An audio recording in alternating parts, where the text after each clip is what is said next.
other side. Fuck off. Did that fix it a little? Okay. I think that fixed that a little bit. Let me... No, it didn't. I've been messing around with this for the past like 15 minutes, and then when I was finally ready, I realized I didn't have a lighter, so I had to go buy one because I feel like I don't even know, all of my lighters have died in the past like couple days. I won't even hold you. So I had to go buy one. Super duper late. Happy Sunday. Happy book club. It's funny because my cousin had commented on my awkward, not 8:30, probably 9:30, 9:45 maybe, and ended up being goddamn 10:19, but that's fine. But she was saying that they sound like she would come hang out, not come hang out, but like tune in virtually on a Saturday night. So I am thinking about switching the book club.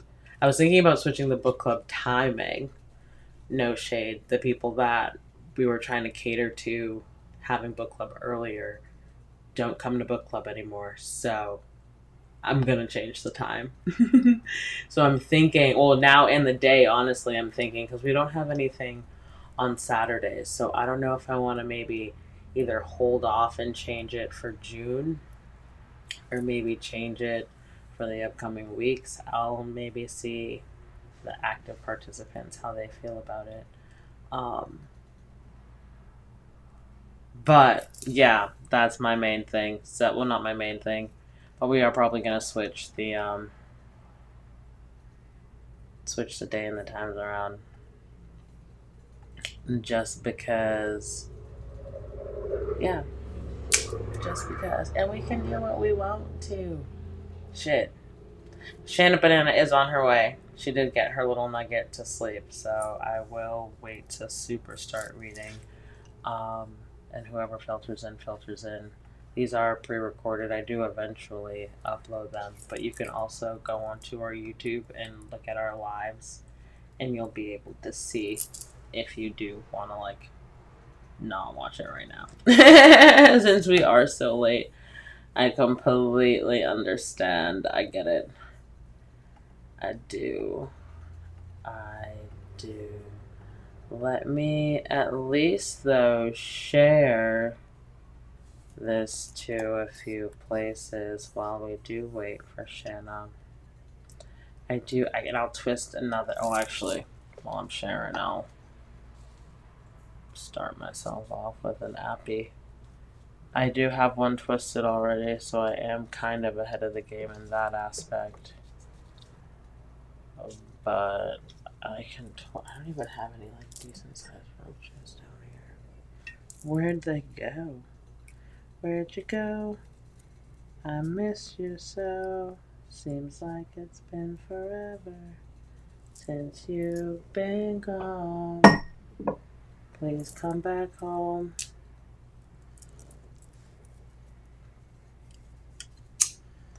Dee-bee-bee-dee-bee-da-bee-dee-bee-da-bee-dee. I'm weak. That is definitely not how that part goes. Alright, let me get back to my life and do what I was supposed to be. I can share that here. A little bit of this, a little bit of that. I wonder if I'm able to even share in groups again. They like put me on a virtual timeout, so I can't post in groups.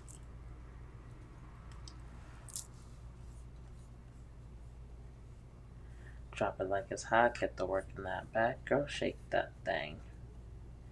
You work that thing. Let me see you go up and down. Rotate that thing. Did that send? Oh, okay. I don't know why this is being so suspect.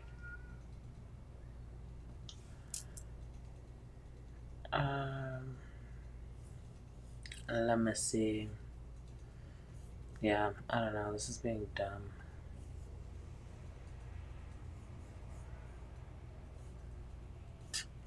That needs to be...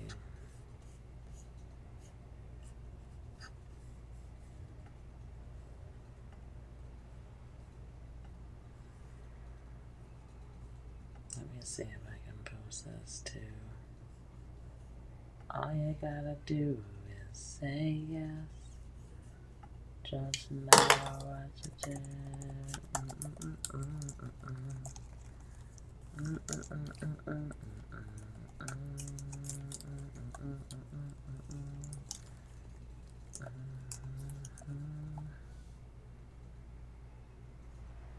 Oh, I don't even know if that's a thing, but we're gonna hashtag it. Maybe it'll send it somewhere.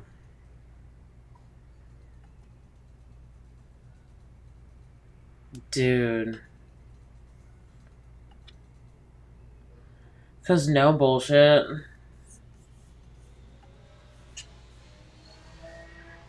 Yeah, I can't do that.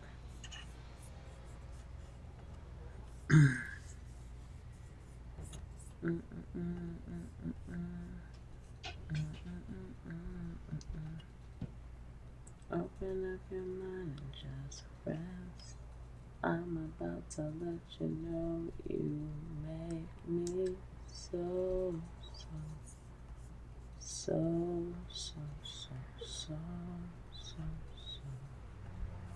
Okay. Now that I can do this, I'll make that a story. And I'll share this to the garden. The garden.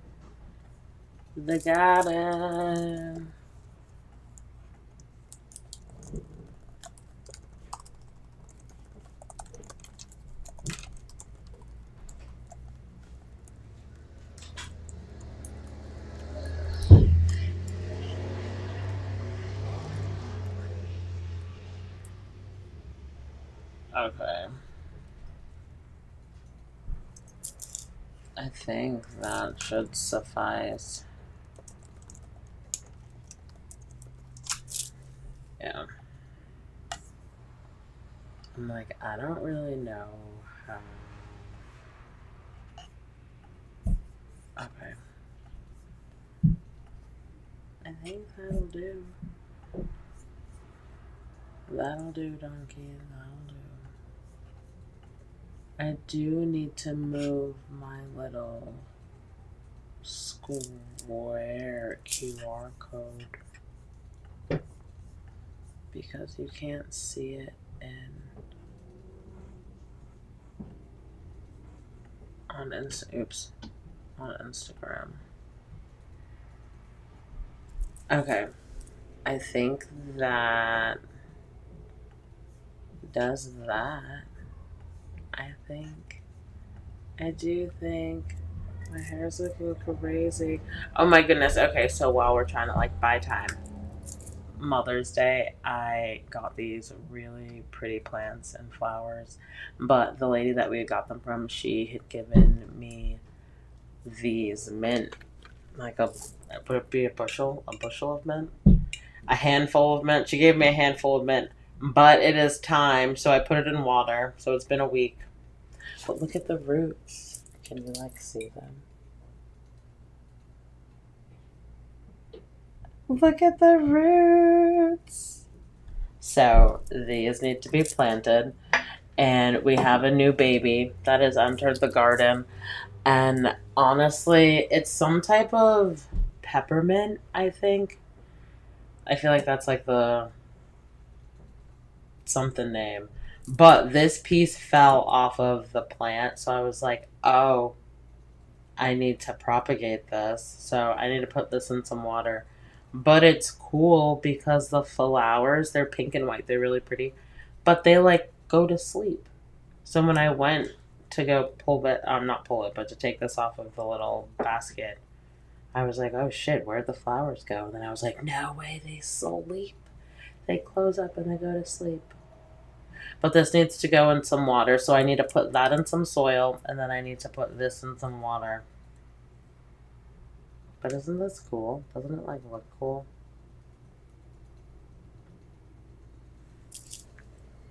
All of the things. All of the things. I guess I could twist the butt while we're waiting, so I don't smell for that one. Although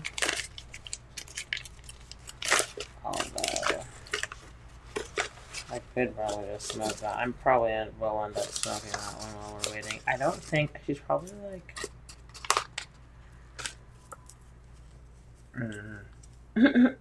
10 on the timer. Let's see. But how was everyone's day? My family and I went to Hunt Club Farm in Virginia Beach. That's where we got that plant, actually. But oh my goodness, so they have this like you can bottle feed the cows. It's cute, but for $40 a person, golly, that seems a little excessive, if you ask me. But the cows were super cute, hella cute. And then they had chickens and goats and sheep.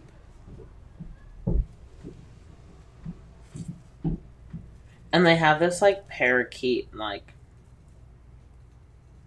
walk-in cage, I guess you can say. I don't think it's a walk. That's probably not the right verbiage to. Oops, that's not what that was. That's probably not the right verbiage. But you can go into like you walk into the space where the parakeets are, and there's like hundreds. That might be a little exaggerated, but there's a shit ton of parakeets just flying around, and then you can get these little sticks, and the parakeets like swoop down and eat off the sticks. It's a cool experience. The kids were a little scared. They did, which is I'm not super confused by, but I am a little thrown off by. The last time that we went there, they were, I feel like it was like maybe a year ago. Was it last year that we went? And they did really well in the little bird thing. And this year, they were like freaking out. I mean, they eventually like adapted to it and like got over what little fear that they did have. But if you would have heard the way these kids were screaming.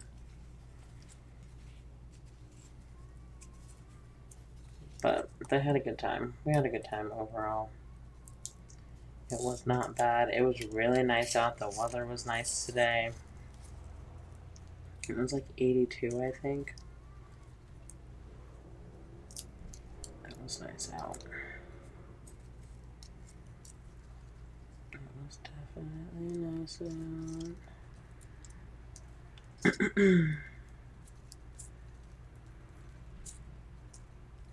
Daydream, daydream.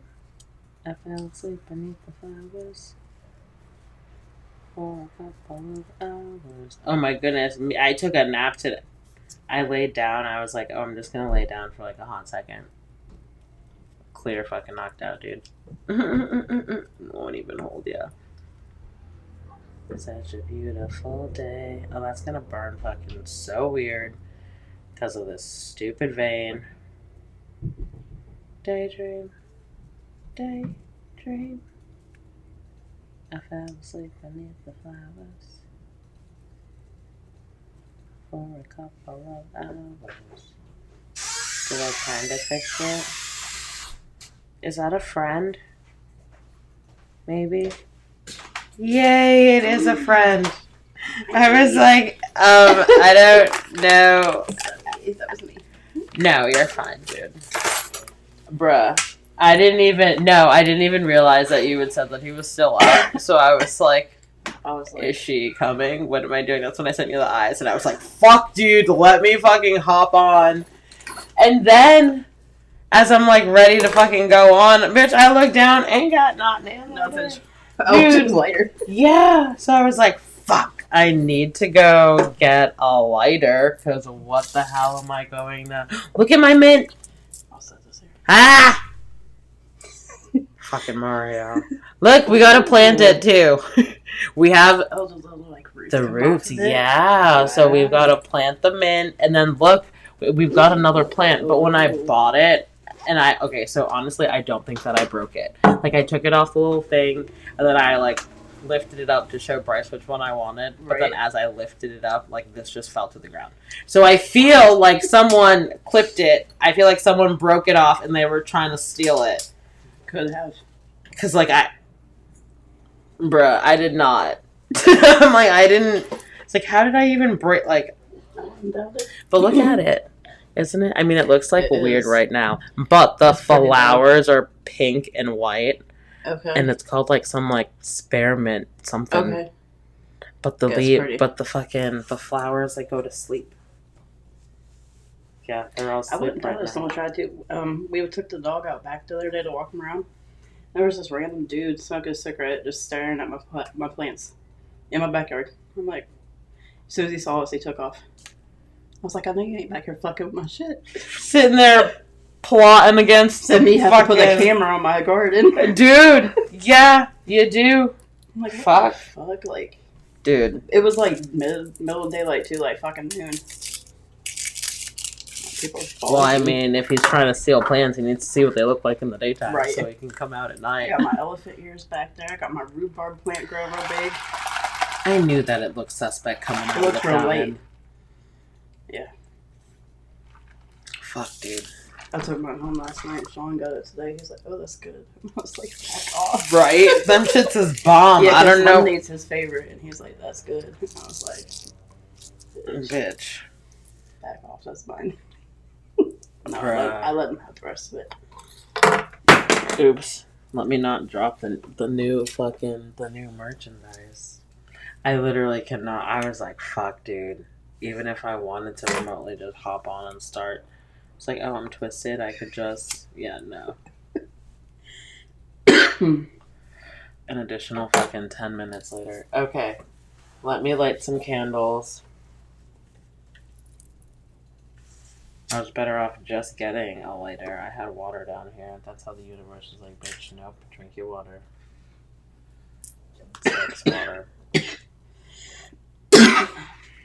The precious moments are finally fucking gone. Dude. I was just looking back there. I was like, damn. Empty. I Go. bet that felt good. Shit. Dude. Bye. But literally, like, It was nice knowing you. what? And then she was like, how come you didn't want to sell these ones? And I was like, they're the original 21. Right?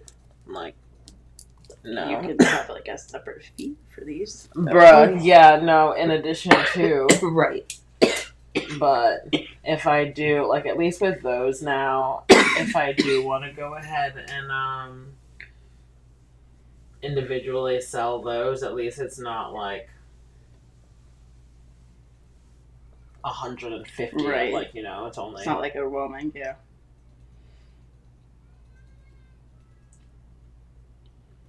Clearly, my children are still So at least like it seems like the right person came across them. Yeah, no. Yeah, and I'm glad it's someone that, like, is entrepreneurial as Right. well. Like, That's I'm how it was glad, like, yeah. yeah. Mm-hmm. Yep. Because she sells them at some, like, antique mall or Oh, okay. something in Williamsburg. Okay. And she was like, my little precious moment section is looking kind of bare. And I'm like, Not well, now. not anymore. Damn. Not She gonna anymore. be stocked now. Dude, right? Damn. She hit the jackpot. Mm-hmm. Mm. As I'm like, I hit the jackpot. No Take doubt. these. No doubt. And then someone, and dude, I have, like, such you can tell I'm, like, on the spectrum. First off, I hate answering messages anyways, like, naturally. But then when I have to tell someone bad news, and I know that it's, like, it's not even bad news. It's not, like, super bad Right. news. But, like, I hate. Yeah. And it's, No, I like, feel fake confrontation because it's, like, not even Mhm. anything. But it's, like, I don't even want to. So I thought I would, like, Yeah. skate away with just listing it as fucking sold. And the person messaged me, like, sold. And I still haven't responded, but, like, dude, it's about to be No, I deleted. feel you. Because I've done the same shit on Marketplace, like stuff that I've gotten rid of, and people still right after. I'm like, it's so old. Leave me alone. Like, sorry. Like, yeah, dude. And who the hell wants to... I would so much rather fucking someone in my face take it versus having to, like, ship that shit. Yeah. Yep. And then risk them being, like, broken. Broken, yeah. And now you're fucking pissed at me. Like,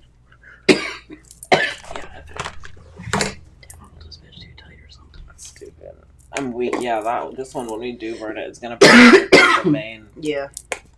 This is like barely burning. Chapter 9. Yeah. Bruh. I ran out the house and forgot my fucking book. Bitch, you're... Because I was writing in that earlier. I'm weak as I just lose the I'm page. behind on the writing. Dude, we've been doing them together on Mondays. I've been watching. I'm weak. You're like, I haven't Because I had a personally. baby on my hip half the time. I'm like, I can't do this to focus. So I'm like, I'll do this later. And then later here it comes. Yeah, dude, story of my life.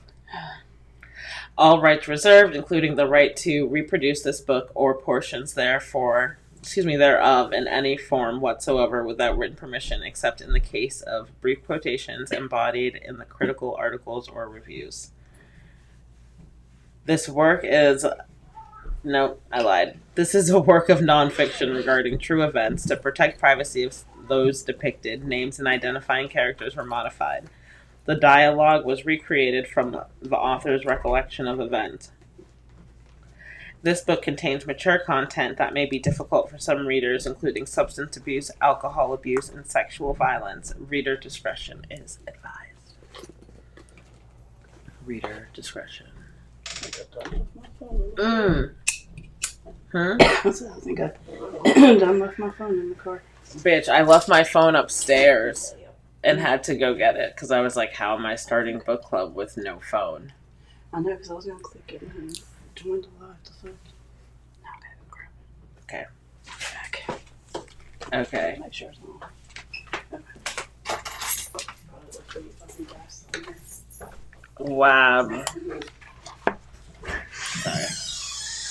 Brief. I keep doing this and it's like that one piece of hair just like flies. Sorry, we're just waiting for Shannon to get her things. And then we will resume. We are on chapter 9. We are starting on page 95 if you have it. Burden of my body.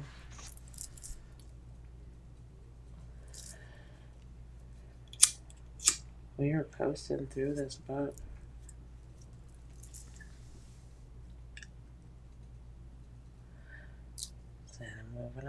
Moving on up to the east side. To a deluxe apartment.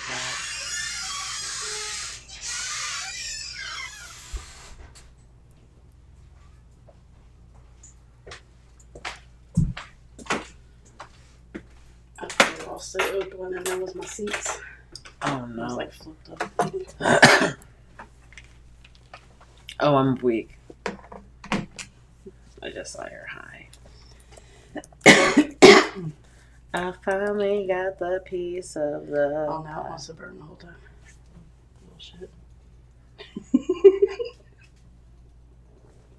Wab, dude. Wab. Okay. Are we ready? Are we ready for this? Ready.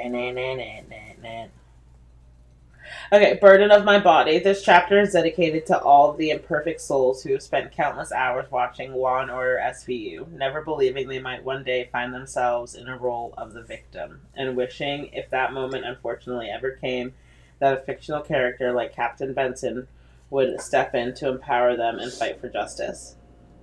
Justice was not served for me, and this remains my deepest wound. A scar etched not just in memory, but in my identity. It stands as a silent testament that trauma and transformation can coexist. Whew. Damn. Fuck. To anyone who doubts the reality of post-traumatic stress disorder, PTSD, let me assure you, it is heartbreakingly real. It isn't just anxiety or fear. It is a constant involuntary state of hyper-awareness where my mind is locked in fight or flight. Why? Because the vivid flashbacks of my uninvited and unrelenting sexual assault have not faded. PTSD is not a weakness, it's a wound. And like any wound, it deserves to be seen, understood, and treated with compassion.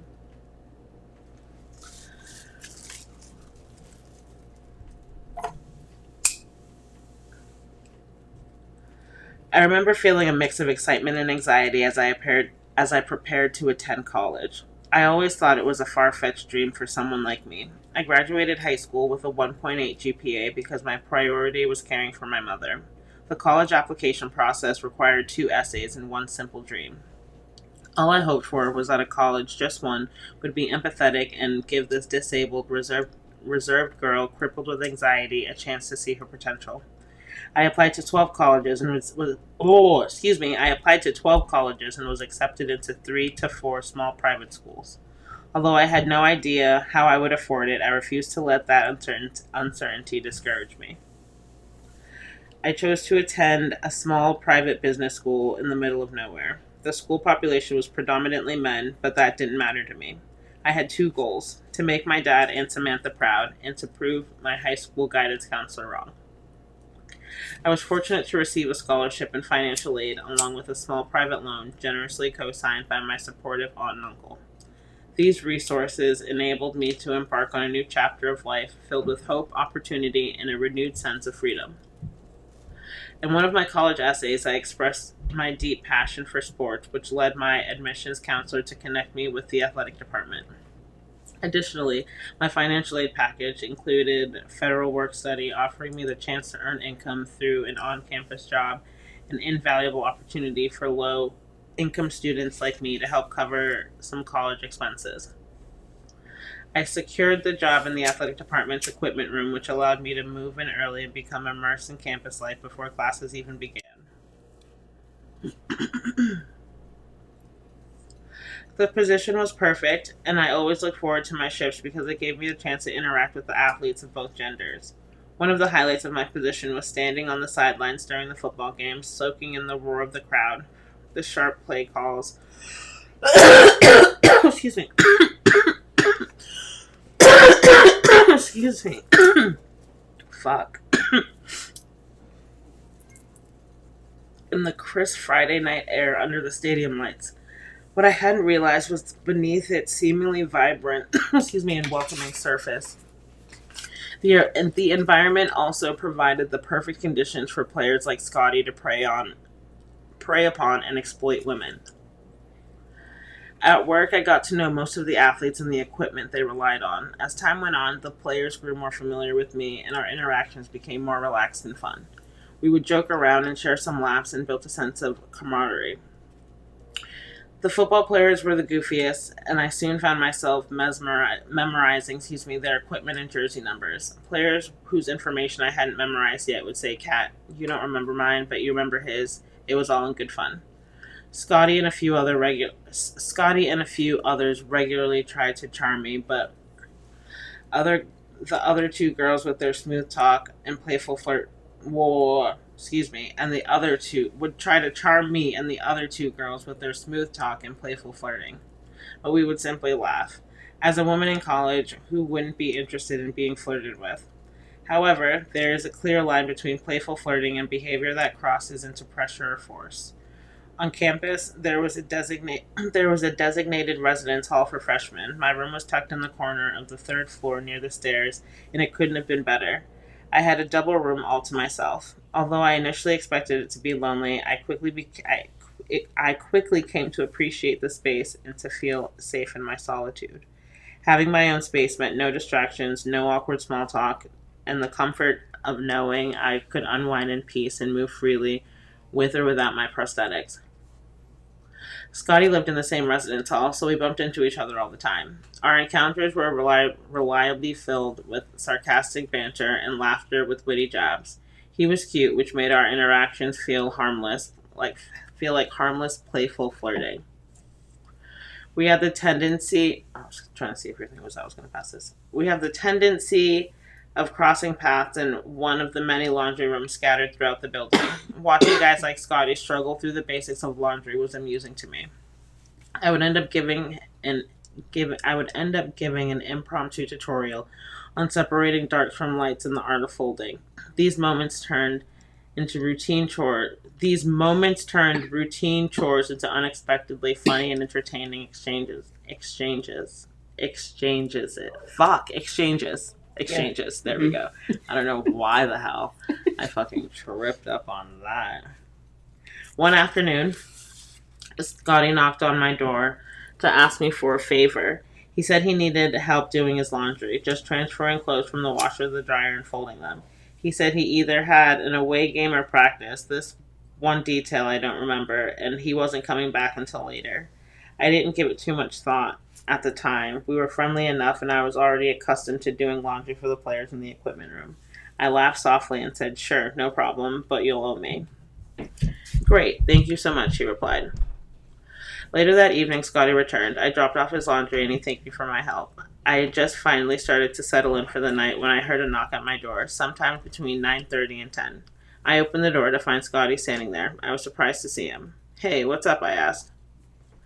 Not much. I wanted to see what you were up to. I'm just finishing up some homework and I was going to watch a TV show or play a video game." "Cool. Well, you want to hang out? You did help me with my laundry." "Sure, but I'm not staying up that much longer." He strolled in without hesitation and flopped onto my bed, even though this was our first time hanging out together. I grabbed the remote and I leaned back against my desk, arms crossed, watching him settle in like it was just another ordinary night in his own room. "What do you want to watch?" I asked. "It doesn't matter to me." "Hey, you can sit over here with me," he said, patting on the bed. I remember smirking, a hint of sarcasm in my voice. I shot back, "Yeah, I know. It's my room."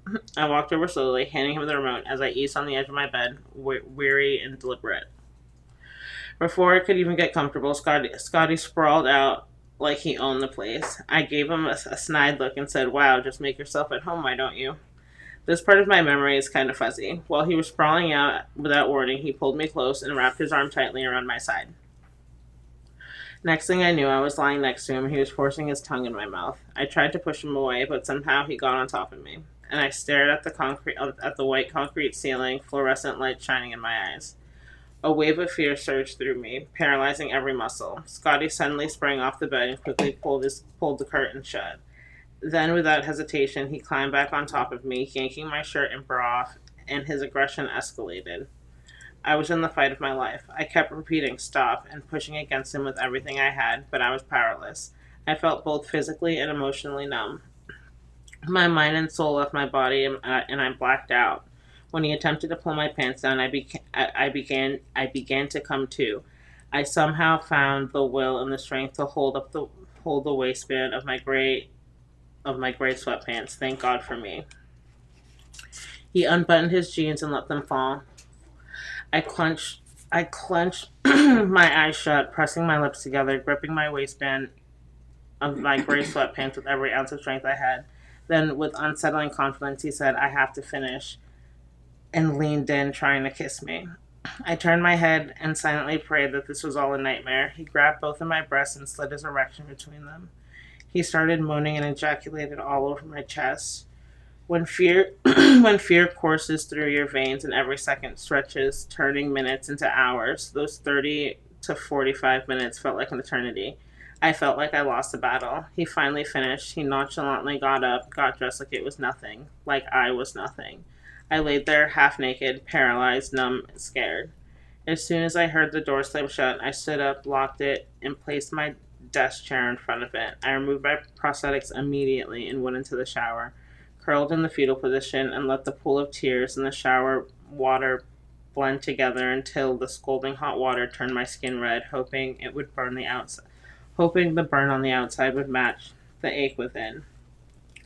I put a whole bar of ivory soap in my mouth to wash out the filth. I intensely and repeatedly scrubbed my body until the water turned cold, trying to remove a layer of skin off my tainted and abused body. How dare he? I turned off the water and crawled onto the cold tile bathroom floor, letting the chill seep into my skin, and just lay there, naked, defeated, paralyzed, helpless, ashamed, exhausted by my tears and pain. I drifted into sleep. Around 2 a.m., I woke up still aching. I put on my pajamas, stripped the sheets off my bed, and set an alarm for my 8 a.m. class. In the morning, I looked like hell, but I reminded myself of my goals: to make my father proud and to earn a successful education. The imperfect me had no choice but to move on, suffer silently, and attend class. I knew if I had said anything, it would turn into one of those she said, he said situations, and I asked myself, do I really want to be that girl? That handicapped, imperfect girl who accuses a football player of sexual assault? Given the size of the school, reporting it would have made me tomorrow's headline. I wasn't ready to give people another reason to scrutinize me. A week passed. Scotty had the audacity to show up at my door like I forgot about what happened. And me, I was still naive enough to answer, but this time I cracked it only enough to see his face and let him know I was still standing. What do you want? He leaned against the blue frame with the same cocky smirk, and he shattered anything. Got any salt for my takeout? What? I rolled my eyes. No, I said flatly. Before you could say another word, I shut the door and locked it. I thought to myself, this boy is so brazen. Like, what? What the hell? In this pivotal moment, it became painfully evident that Scotty truly believed he'd done nothing wrong. I was dumbfounded. I was speechless. I was appalled. I was forever scarred. I had endured an immense amount of agony throughout my life, cruel comments, and the haunting image of my mother's seamlessly lifeless body, but this pain was different. It wasn't just emotional or circumstantial. It was visceral. Oh my goodness, visceral. Visceral. Visceral. A raw, unrelenting ache that defied understanding. It consumed me, left me disoriented as my mind was unraveling thread by thread. I wanted to reach out to ask for help, but I didn't know how. So, what did I do to bury my pain? Well, I was in college, and the best way to fit in was to drink alcohol. Boy, did I hate the taste of alcohol.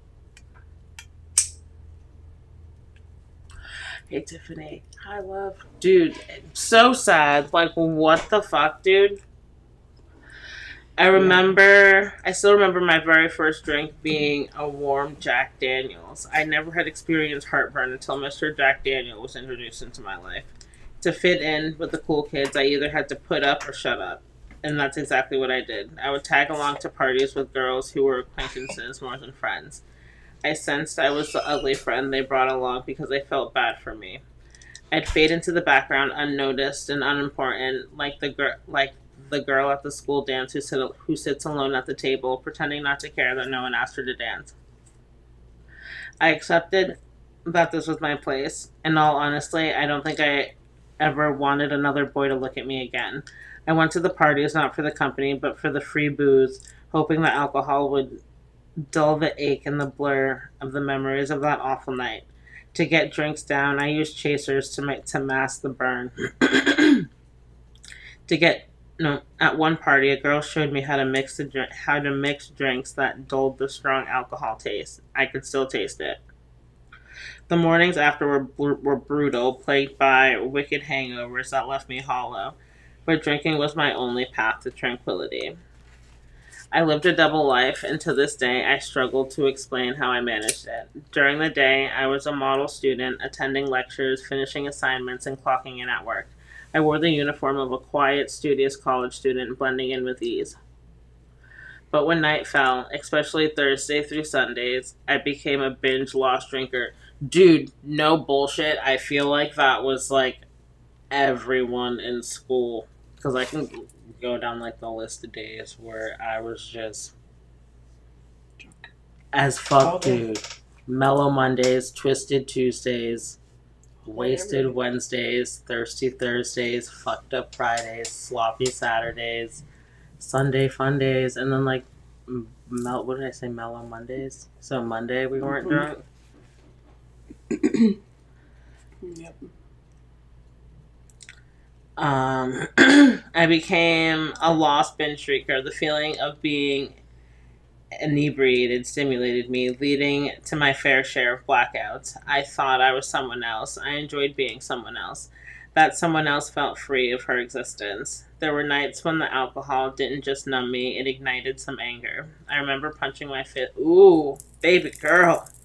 I remember punching my fist into the cement wall in my dorm room, the impact fracturing two of my knuckles in my right hand. I still have flat knuckles that serve as a reminder. The moments of desperation, I also resorted to self-inflicted pain, once banging my head against the wooden bathroom door until a black eye blossomed across my face. I knew I was spiraling. The facade I wore was slipping, and I couldn't tell how much longer I could maintain my dual lifestyle. It ultimately was a mixture of red wine and Sprite that broke me. I couldn't keep what happened to me a secret any longer. The mental anguish was torture. During the nightly rounds, 2 female residents stumbled upon me in the stairwell, soaked in tears, drunk on red wine. Dude, red wine will fucking do it. It will fucking... Every time. Every time. It's like, if you were feeling away, do not... Bitch. Do not... I did it on a cruise. I remember you... Yeah. Yeah! I was like, do I need to sit with you? You okay? Because they had like come to our room and open our bottles for us because you couldn't have your own opener. Yeah. And I was just like, no, I just miss my kids. Psych. But you don't need to know that. Wow! I'm just gonna sit here and drink and cry. I'm good. Dude! Stumbled up to the deck and watched a movie by myself. Wow, yeah, dude. And that's why they're like probably trained Yeah. to. They're like, nah. No, I knew to stay away from the fucking edges though. I would use the stairwells. I was like, nope, I'm not going anywhere on the outside. Scared.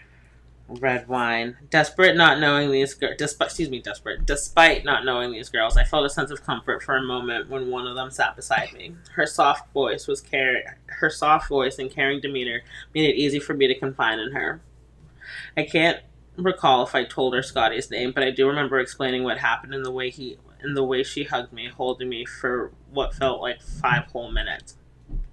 This quiet act of kindness reached a part of me that was still hurting after the assault. It lifted a weight off my shoulders, and sometimes a hug is all we need. For the first time, I felt seen, heard, and not judged. She gently helped me to my feet and asked if I would like to join her for the rest of her rounds and go to her room afterward. I wiped my tears and gave her a simple nod. Before we continued, we stopped to inform the other resident assistant about the situation. As we crossed the outdoor quad toward her residence hall, the crisp night air felt like heaven. I stayed in her room through an episode of Teen Mom. We didn't say much, but her presence spoke volumes. She didn't ask questions or push me to talk. She simply made space for me to feel safe. A space for a handicapped, imperfect freshman, something I yearned for but never really knew how to ask for. The next morning, I found the strength to reach out to a family member for guidance. I knew it couldn't be Samantha or my father because my heart couldn't bear the thought of burdening or disappointing them. Think about that. The 2 people I trusted the most in my life, I was apprehensive about disappointing them. Relatable. My mission was to make them proud and to hold on to my sense of self, no matter how messy things got. I can definitely relate. I knew Samantha and my dad wouldn't take the news well. Hearing about my assault or how I was spiraling would have deeply hurt them, and I wasn't ready to face that. I decided to reach out to one of my older sisters, believing that even though she was out of state, she would be there for me. She listened with empathy, stunned into silence, then lightened the moment with her usual sarcastic humor, making me laugh through the tears. Telling her about my assault brought me some relief, but I couldn't help feeling let down and wanting more. I had hoped she would have dropped everything and would have been on the next flight by my side and fight this battle with me. I needed her to come tell me in person that I shouldn't allow this debilitating incident to define or destroy me. Perhaps that was wishful thinking. Sadly, she never did show up. She never mentioned it again. This served as another reminder that this imperfect girl was most often alone in this world. I could only rely on me, myself, and I to fight and survive. The amount of heartbreak my heart has endured is beyond words. The resident director was informed of the assault because I had confided in the resident assistant. I met with her, explained what happened, shared Scotty's information, and she walked me through my options. In my head, I heard fictional Why Captain? But it doesn't even look like Captain, though. Maybe I'm just an idiot. I have no idea. Benson.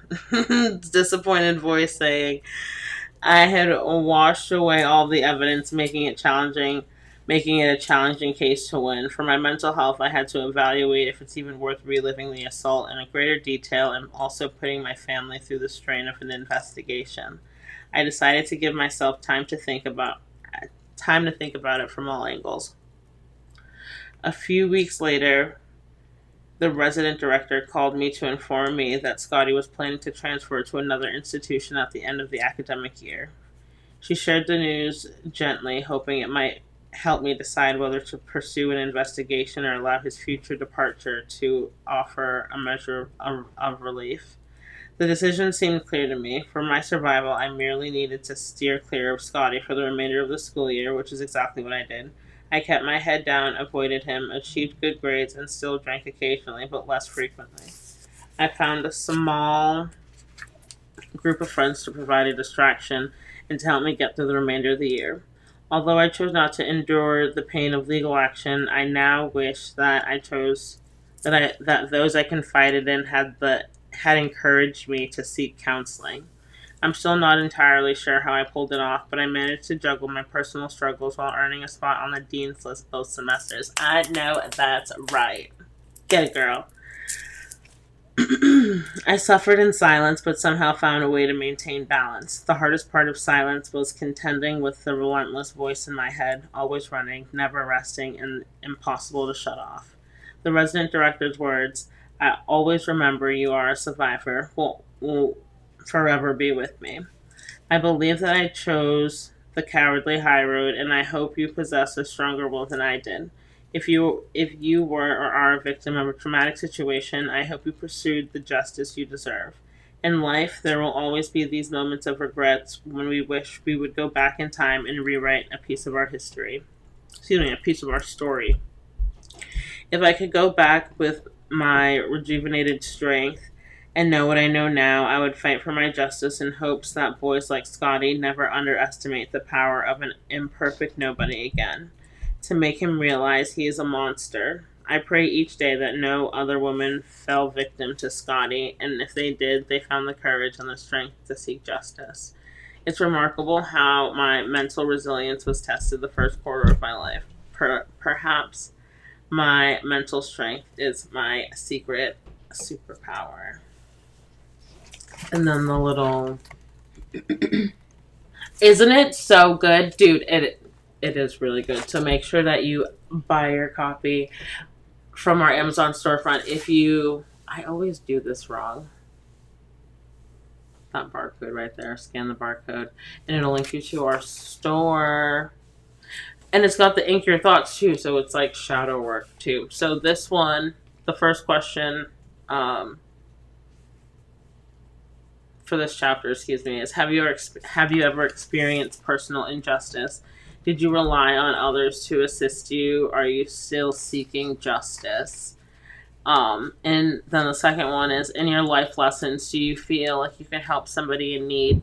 Consider offering acts of kindness, such as being a supportive resource for therapy, practicing attentive listening, and creating a safe, welcoming space for others to open up. And then the last question? Yeah. The last question is, how do you push back against someone who won't let go of the same issue and keeps ignoring your boundaries? Remember, no is a complete sentence. Okay, let me read that again because I don't think I read that right. How do you push back against someone who won't let go of the same issue? There we go. And keeps ignoring your boundaries. So those are the Ink Your Thoughts. So we will do the little Ink Your Thoughts session tomorrow. Ponder, discuss, deep. I'm sorry that you had to go through that. Yeah. People are such trash. Because they don't care that carries on with you for the rest of your life. Yeah. And that's the thing though, to continue like go on about and like not Buying even them. realize like how it's impacted. Yep. Like, but like who? I don't know. Like why guys feel like they can like just like do that. I'll never get it. Like, dude, you're gonna Never.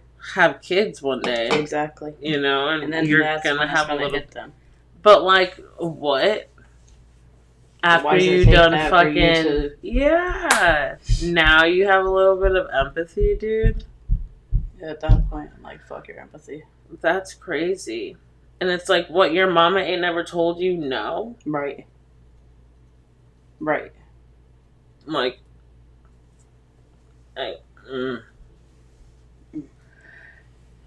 And that's the thing too, to not know what people go through, like on it, like Yeah.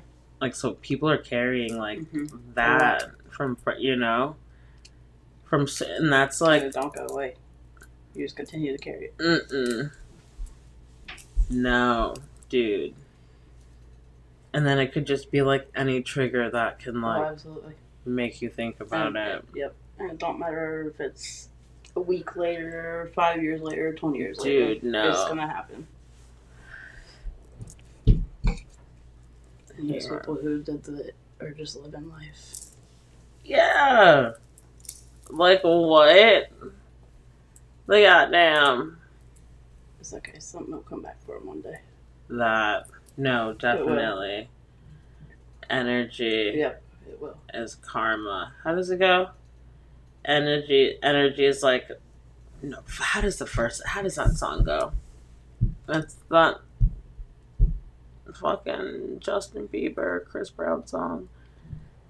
I know what you're talking about. Energy is like a circle. It comes back around, Yes. reciprocated. Yes. Yes. That word. Yes, I like that word lately.